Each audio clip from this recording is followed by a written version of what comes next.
Pemirsa, Imam Besar Front Pembela Islam dikabarkan akan pulang ke Indonesia. Bahkan beredar video para pendukung melepas kepulangan Rizik. Akan tetapi pihak Kedubes Indonesia di Arab Saudi menyatakan Rizik belum diizinkan meninggalkan Arab Saudi.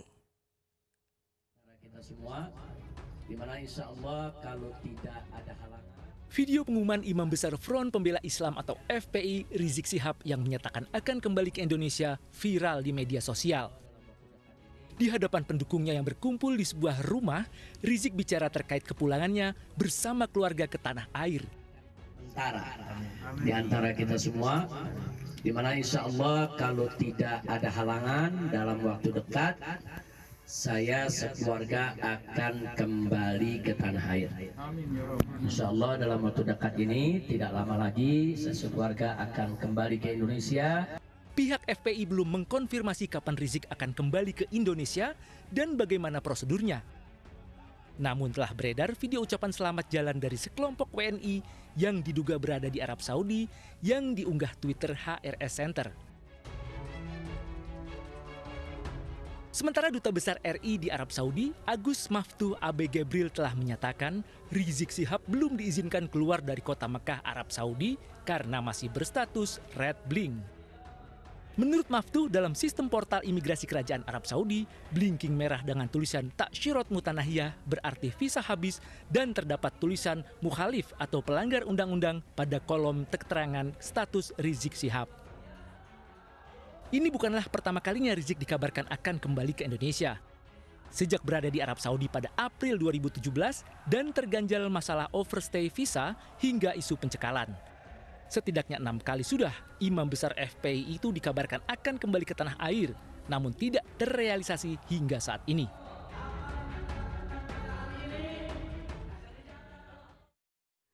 Direktur HRS Center menyatakan bahwa Rizik Syihab akan kembali ke tanah air di akhir Oktober. Sementara itu mantan penasihat hukum Rizik Syihab yang juga ketua X212 Kawal Jokowi Maruf menyatakan bahwa kepulangan Rizik Syihab tak perlu dibuat heboh. Imam Besar Habib Rizik Syihab melalui pengumuman tertulis dan disampaikan oleh Kiai Sobri pada tanggal 13 Oktober yang lalu itu merupakan informasi yang valid dalam hal sudah dicabutnya larangan keluar meninggalkan Saudi Arabia oleh otoritas Kerajaan Arab Saudi. Itu sudah jelas dan valid. Kapan dicabutnya Pak status muhalifnya? Statusnya itu dicabut ya sebelum tanggal 13 Oktober. Sebelum 13 Oktober ya? Sudah dicabut dan sekarang tinggal pengurusan administrasi. Administrasinya tentu menyangkut dengan prosedur administrasi imigrasi di Kerajaan Arab Saudi Arabia. Di situ ada proses exit permit ya. Dan tentu kalau itu sudah selesai pula dalam waktu segera, maka Imam Besar tentu akan membeli tiket untuk kepulangannya. Jadi singkat cerita tanggal berapa pastinya Pak Rizik Syihab akan kembali ke tanah air, Pak?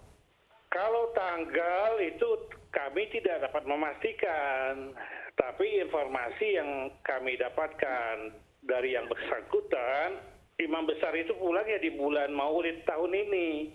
Nah kalau bulan Maulid kan dimulai dari tanggal 29 Oktober. Saya meyakini sebagai orang yang pernah menjadi kuasa hukum beliau, kemudian sekarang posisi saya sebagai ketua X212 Kawal Jokowi Ma'ruf, maka mendengar penjelasan dari Bapak Duta Besar kita di Arab Saudi, saya tidak yakin bahwa Pak Habib Rizik Syihab akan kembali ke Indonesia. Apa informasi dari Duta Besar sana, Pak Razman? Iya, Duta Besar kan tadi mengatakan bahwa beliau masih tercatat sebagai orang yang melanggar tempat tinggal di sana atau overstay. Ini kan penjelasan resmi dari Duta Besar tadi kan. Oke, jadi Anda menilai ini klaim sepihak dari Rizik Syihab? Menurut saya begitu. Tetapi isu-isu ini kan sering menggelinding sampai 6 kali gitu. Ini kalau terus-terusan digelindingkan, saya juga bertanya urgensinya apa gitu. Kalau mau pulang aja, nggak usah diinfokan, terus menjadi viral. Kemudian ini sudah ada data, dulu juga seperti itu, akan kembali lalu tidak jadi. Nah sekarang kalau memang ingin kembali saja gitu.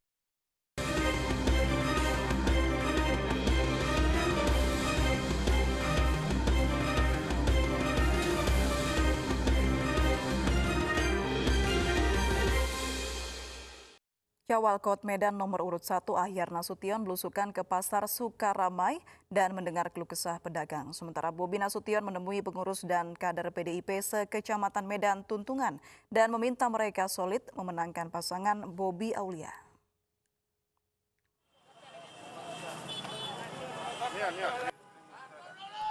Ditemani sejumlah relawan, calon wali kota Medan nomor urut 1 Ahyar Nasution Senin pagi belusukan menemui pedagang yang berjualan di pasar tradisional Sukaramai, Medan.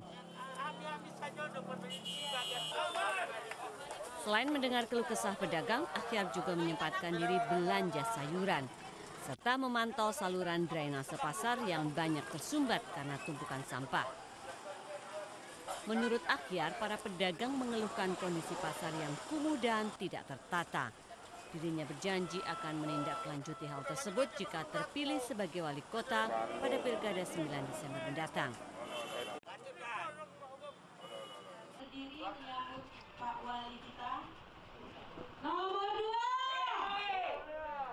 Sementara calon wali kota Medan nomor urut 2 Bobi Nasution menemui pengurus dan kader PDIP se-Kecamatan Medan Tuntungan di Jalan Bunga Sakura 1 Medan. Dalam pertemuan ini sejumlah pertanyaan disampaikan pengurus dan kader PDIP terhadap Bobi. Salah satunya bantuan langsung yang mereka harapkan di tengah pandemi COVID-19. Namun Bobi mengatakan untuk bantuan COVID-19 dirinya tidak bisa memberikan karena bertentangan dengan aturan KPU. Dalam pertemuan ini Bobi juga mengatakan sebagai kader baru mendapat banyak masukan dan arahan dari para senior PDIP. Bobi meminta para pengurus dan kader PDIP banyak juga kader PDI Perjuangan yang di kota dan Bobi meminta para pengurus dan kader PDIP untuk solid memenangkan pasangan Bobi Aulia di pemilihan wali kota 9 Desember nanti. Dari Medan, Sumatera Utara, Said Ilham, Ainus melaporkan. Calon Wakil Wali Kota Surabaya nomor urut 1 Armuji dan calon Wali Kota Surabaya nomor urut 2 Mahfud Arifin gencar menyambangi sejumlah kalangan dalam masa kampanye ini. Armuji berjanji akan mengembangkan ekonomi masyarakat melalui UMKM. Sementara Mahfud Arifin berjanji akan menata kawasan Demak Jaya yang terkenal dengan pasar barang bekas.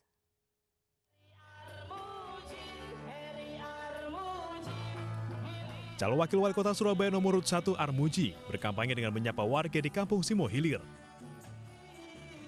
Selain bermain musik bersama musisi jalanan, Armuji juga sempat menikmati makanan yang dijual pedagang kaki lima.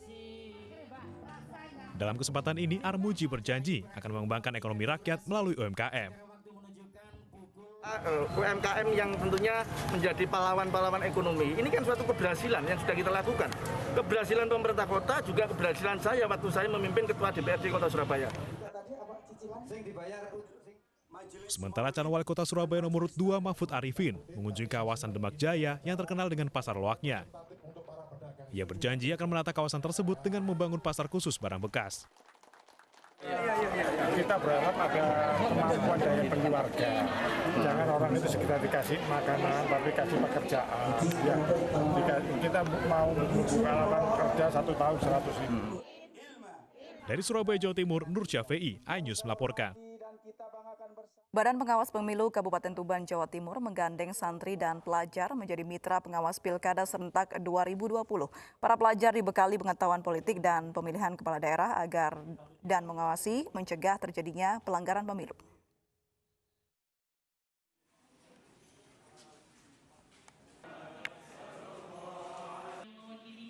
Dalam rangka memperingati Hari Santri Nasional, Badan Pengawas Pemilu Kabupaten Tuban, Jawa Timur mengumpulkan sejumlah santri dan pelajar. Mereka dibekali pengetahuan politik tentang pemilihan kepala daerah, khususnya pemilihan Bupati Tuban pada 9 Desember mendatang. Santri dan pelajar juga mengadakan istighosah dan doa bersama agar Pilkada Tuban berlangsung damai dan lancar. Ya, saya kira santri ini sekarang menjadi komunitas yang juga sudah luar biasa, punya banyak posisi-posisi strategis. Nah, kita berharap mereka menjadi mitra pengawas partisipatif. Kita sudah sering sekali menggelar kegiatan yang bertajuk santri mengawasi dan lain-lain, itu bagian dari partisipasi masyarakat. Meski mengumpulkan santri dan pelajar dari berbagai lembaga pendidikan, acara ini tetap menerapkan protokol kesehatan secara ketat. Dari Tuban, Jawa Timur, Pipit Wibawanto, iNews melaporkan. KPU Surakarta akan menggelar 2 kali debat calon wali kota dan wakil wali kota pada tahapan Pilkada Surakarta 2020. Kedua pasangan calon menyatakan siap untuk debat pada 6 November dan awal Desember 2020. KPUD Surakarta menggelar rapat untuk membahas materi 2 debat yang akan dilakukan oleh calon wali kota dan wakil wali kota Solo. Debat pertama akan digelar 6 November, sedangkan debat kedua pada awal Desember. Rapat ini dihadiri oleh kedua pasangan calon wali kota dan wakil wali kota Solo, Gibran Raka Buming Raka, Teguh Prakoso, dan calon independen Bagio Wahyono, FX Suparjo. Keduanya pun menyatakan siap untuk debat. Materi debat berasal dari tim penyusun debat dan masukan dari masyarakat. Debat itu ada 6, kemudian semuanya harus karena ini masa pandemi, maka perlu ada strategi kebijakan untuk strategi penanganan, pencegahan, dan pengendalian COVID-19. Itu masuk baik di debat pertama maupun debat kedua. Untuk debat pertama itu akan lebih fokus pada persoalan daerah, kemudian kesejahteraan masyarakat, dan juga pelayanan kepada masyarakat.